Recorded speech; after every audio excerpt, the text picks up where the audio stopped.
ನಡಿ, ಈಗ ಶುರು ಮಾಡೋಣ. ಕೇಸರಿಯಿಂದ ಮನೋಲ್ಲಾಸ ಮನಸ್ಸು ಮತ್ತೇರಿ ಕುಣಿದಾಡಿದೆ ನೋಡು, ಮನಸ್ಸು ಮತ್ತೇರಿ ಕುಣಿದಾಡಿದೆ ನೋಡು. ಕ್ಷಣ ಕ್ಷಣವೂ ಆಚರಿಸಿ ಕೇಸರಿ ಹಬ್ಬ. ವಿಮಲ್, ಬಾಯಲ್ಲಿ ಹೇಳಿ ಕೇಸರಿ.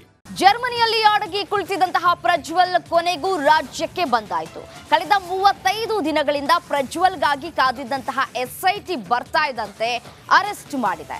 ಆ ಕುರಿತು ಒಂದು ವರದಿದೆ, ಬನ್ನಿ ನೋಡ್ತಾ ಹೋಗೋಣ.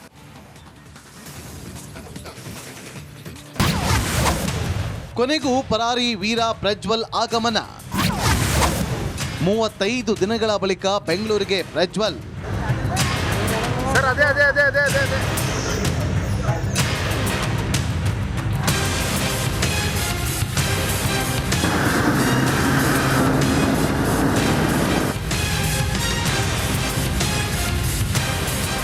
ರಾಜ್ಯದಲ್ಲಿ ಹಲ್ಚಲ್ ಎಬ್ಬಿಸಿದ್ದ ಪೆನ್ ಡ್ರೈವ್ ಪ್ರಕರಣದ ಆರೋಪಿ ಪ್ರಜ್ವಲ್ ರೇವಣ್ಣ ಕೊನೆಗೂ ರಾಜ್ಯಕ್ಕೆ ಬಂದಾಯಿತು.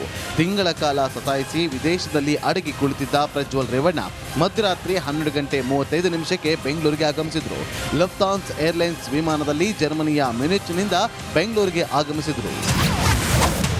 ಭಾರತದ ಕಾಲಮಾನದ ಪ್ರಕಾರ ಸಮಯ 4:05 ಸಂಜೆ ಜರ್ಮನಿಯ ಮ್ಯೂನಿಕ್ನಿಂದ ಹೊರಟ ಪ್ರಜ್ವಲ್. ಸಮಯ ಮಧ್ಯರಾತ್ರಿ 12:35 ಬೆಂಗಳೂರಲ್ಲಿ ಲಫ್ತಾನ್ಸ್ ಏರ್ಲೈನ್ಸ್ ವಿಮಾನ ಲ್ಯಾಂಡ್ ಆಯಿತು. ಸಮಯ ಮಧ್ಯರಾತ್ರಿ 1:05 ಪ್ರಜ್ವಲ್ನನ್ನ ವಶಕ್ಕೆ ಪಡೆದ CISF ಅಧಿಕಾರಿಗಳು. ಸಮಯ ಮಧ್ಯರಾತ್ರಿ 1:10 ಏರ್ಪೋರ್ಟ್ನಲ್ಲಿ ಇಮಿಗ್ರೇಷನ್ ಪ್ರಕ್ರಿಯೆ ಆರಂಭ. ಸಮಯ ಮಧ್ಯರಾತ್ರಿ 1:34 ಪ್ರಜ್ವಲ್ನ ಇಮಿಗ್ರೇಷನ್ ಪ್ರಕ್ರಿಯೆ ಪೂರ್ಣಗೊಂಡಿತ್ತು. ಸಮಯ ಮಧ್ಯರಾತ್ರಿ 1:35 SITಯಿಂದ ಪ್ರಜ್ವಲ್ ರೇವಣ್ಣ ಅರೆಸ್ಟ್. ಸಮಯ ಮಧ್ಯರಾತ್ರಿ 1:39 ಬೆಂಗಳೂರು ಏರ್ಪೋರ್ಟ್ನಿಂದ ಕರೆದುಕೊಂಡು ಹೊರಟ SIT. ಸಮಯ ಮಧ್ಯರಾತ್ರಿ 2:10 SIT ಕಚೇರಿಗೆ ಪ್ರಜ್ವಲ್ನನ್ನ ಕರೆತಂದ ತನಿಖಾಧಿಕಾರಿಗಳು. ಇನ್ನು ಪ್ರಜ್ವಲ್ ಬರ್ತಾ ಇದ್ದಂತೆ ಕಾದು ಕುಳಿತಿದ್ದ SIT ಅಧಿಕಾರಿಗಳು ಅರೆಸ್ಟ್ ಮಾಡಿದ್ರು. ಬಳಿಕ CID ಕಚೇರಿ ಕರೆತಂದ್ರು. ಒಟ್ನಲ್ಲಿ ಜರ್ಮನಿಯಲ್ಲಿ ಅಡಗಿ ಕುಳಿತಿದ್ದ ಪರಾರಿ ವೀರ ಪ್ರಜ್ವಲ್ ಕೊನೆಗೂ ಬಂದಿದ್ದಾಯಿತು.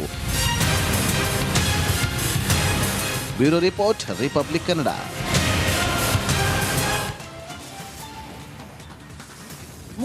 ದಿನಗಳ ಕಾಲ ಜರ್ಮನಿಯಲ್ಲಿ ತಲೆಮರೆಸಿಕೊಂಡು ಇದ್ದಂತಹ ಅತ್ಯಾಚಾರಿ ಆರೋಪಿ ಪ್ರಜ್ವಲ್ ರೇವಣ್ಣರನ್ನ SIT ಅಧಿಕಾರಿಗಳು ವಶಕ್ಕೆ ಪಡೆದುಕೊಂಡು CID ಕಚೇರಿಗೆ ಕರೆದೊಯ್ದಿದ್ದಾರೆ. ಹಾಗಾದ್ರೆ ಮುಂದಿನ ತನಿಖೆ ಯಾವ ರೀತಿಯಾಗಿ ಇರುತ್ತೆ ಅನ್ನೋದರ ಕುರಿತು ಒಂದು ವರದಿದೆ, ಬನ್ನಿ ನೋಡ್ತಾ ಹೋಗೋಣ.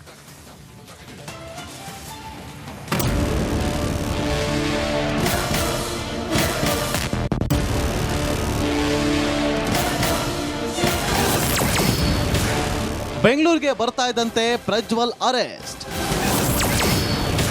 ಪ್ರಜ್ವಲ್ಗೆ SIT ಅಧಿಕಾರಿಗಳು ಗ್ರಿಲ್. ಬರೋಬ್ಬರಿ 35 ದಿನ ತಲೆಮರೆಸಿಕೊಂಡಿದ್ದ ಪ್ರಜ್ವಲ್ ರೇವಣ್ಣನನ್ನ ಕೊನೆಗೂ SIT ಅಧಿಕಾರಿಗಳು ಅರೆಸ್ಟ್ ಮಾಡಿ CID ಕಚೇರಿಗೆ ಕರೆತಂದಿದ್ದಾರೆ. ಕಚೇರಿಯಲ್ಲಿ ಈ ಹಿಂದೆ ರೇವಣ್ಣಗೆ ನೀಡಿದ್ದ ಹೊಸ ತಲೆದಿಂಬು, ಹಾಸಿಗೆ, ಬೆಡ್ಶೀಟ್ಗಳನ್ನೇ ಪ್ರಜ್ವಲ್ಗೂ ನೀಡಿದ್ದಾರೆ.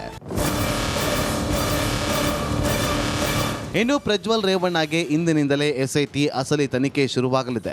ಪ್ರಜ್ವಲ್ ರೇವಣ್ಣ ತಲೆಮರೆಸಿಕೊಂಡಿದ್ದ ಹಿನ್ನೆಲೆ ತನಿಖೆಯಲ್ಲಿ ಸಾಕಷ್ಟು ಹಿನ್ನಡೆ ಆಗ್ತಾ ಇತ್ತು. ಹೀಗಾಗಿ ಏರ್ಪೋರ್ಟ್ನಿಂದ ನೇರವಾಗಿ ಪ್ರಜ್ವಲ್ನನ್ನ SIT ಕಚೇರಿಗೆ ಕರೆತಂದು ರಾತ್ರಿ ಪೂರ್ತಿ ವಿಚಾರಣೆ ನಡೆಸಲಾಯಿತು. ಪ್ರಾಥಮಿಕ ತನಿಖೆಯಲ್ಲಿ ಪ್ರಜ್ವಲ್ಗೆ SIT ಸಾಲು ಸಾಲು ಪ್ರಶ್ನೆಗಳನ್ನು ಮುಂದಿಟ್ಟಿತ್ತು. ಹಾಗಾದ್ರೆ ಪ್ರಜ್ವಲ್ ವಿಚಾರಣೆ ಹೇಗಿರಲಿದೆ ಅಂತ ನೋಡೋದಾದ್ರೆ, ಪ್ರಾಥಮಿಕ ವಿಚಾರಣೆಯನ್ನು ನಡೆಸಲಿರುವಂತಹ SIT ತಂಡ ಪ್ರಜ್ವಲ್ ರೇವಣ್ಣಗೆ ವೈದ್ಯಕೀಯ ಪರೀಕ್ಷೆಯನ್ನು ನಡೆಸಲಾಗುತ್ತೆ. ಆ ವಿಡಿಯೋ ದೃಢಪಡಿಸಲು ಧ್ವನಿ ಪರೀಕ್ಷೆ ಮಾಡ್ತಾರೆ. ಸಂತ್ರಸ್ತೆಯರ ಹೇಳಿಕೆ ಆಧರಿಸಿ ಸ್ಥಳ ಮಹಾಜರು ನಡೆಸ್ತಾರೆ. ಪ್ರಜ್ವಲ್ ಸಮ್ಮುಖದಲ್ಲೇ ನಡೆಯಲಿದೆ ಸ್ಥಳ ಮಹಾಜರು. ಇನ್ನು ಮೊದಲು ಪ್ರಾಥಮಿಕ ವಿಚಾರಣೆ ನಡೆಸಿದ್ದ ಬಳಿಕ ಪ್ರಜ್ವಲ್ ರೇವಣ್ಣನನ್ನ ಕಚೇರಿಯಿಂದ ಕರೆದೊಯ್ದ ಅಧಿಕಾರಿಗಳು ವೈದ್ಯಕೀಯ ಪರೀಕ್ಷೆಗೆ ಒಳಪಡಿಸಲಿದ್ದಾರೆ. ಬಳಿಕ ತನಿಖಾ ಅಧಿಕಾರಿಗಳು ವಿಡಿಯೋದಲ್ಲಿರುವ ಧ್ವನಿ ಪರೀಕ್ಷೆಯನ್ನು ನಡೆಸಲಿದ್ದಾರೆ. ನಂತರ ಸಂತ್ರಸ್ತೆಯರ ಹೇಳಿಕೆ ಆಧರಿಸಿ ಹಾಸನ ಸೇರಿದಂತೆ ವಿವಿಧ ಭಾಗಗಳಲ್ಲಿ ಸ್ಥಳ ಮಹಾಜರು ಮಾಡಲಿದ್ದಾರೆ. ಇನ್ನು ಪ್ರಜ್ವಲ್ ರೇವಣ್ಣ ಅವರನ್ನ ತೀವ್ರ ವಿಚಾರಣೆಗೆ ಒಳಪಡಿಸಿರುವ ಎಸ್ಐಟಿ ಅಧಿಕಾರಿಗಳು ಈಗಾಗಲೇ ಪ್ರಜ್ವಲ್ ಬಳಿ ಇರುವ ಮೊಬೈಲ್ ಸೇರಿದಂತೆ ಕೆಲ ವಸ್ತುಗಳನ್ನು ವಶಕ್ಕೆ ಪಡೆದಿದ್ದಾರೆ. ಇನ್ನು 3 ಪ್ರಕರಣಕ್ಕೆ ಸಂಬಂಧಪಟ್ಟಂತೆ ಎಸ್ಐಟಿ ಅಧಿಕಾರಿಗಳು ತೀವ್ರ ತನಿಖೆ ನಡೆಸಲಿದ್ದಾರೆ. ಪೆನ್ ಡ್ರೈವ್ ಪುರಾಣದ ಅಸಲಿಯತ್ತು ಇನ್ನಾದರೂ ಬಯಲಾಗುತ್ತಾ ಕಾದು ನೋಡಬೇಕಿದೆ. Bureau report, Republic Kannada.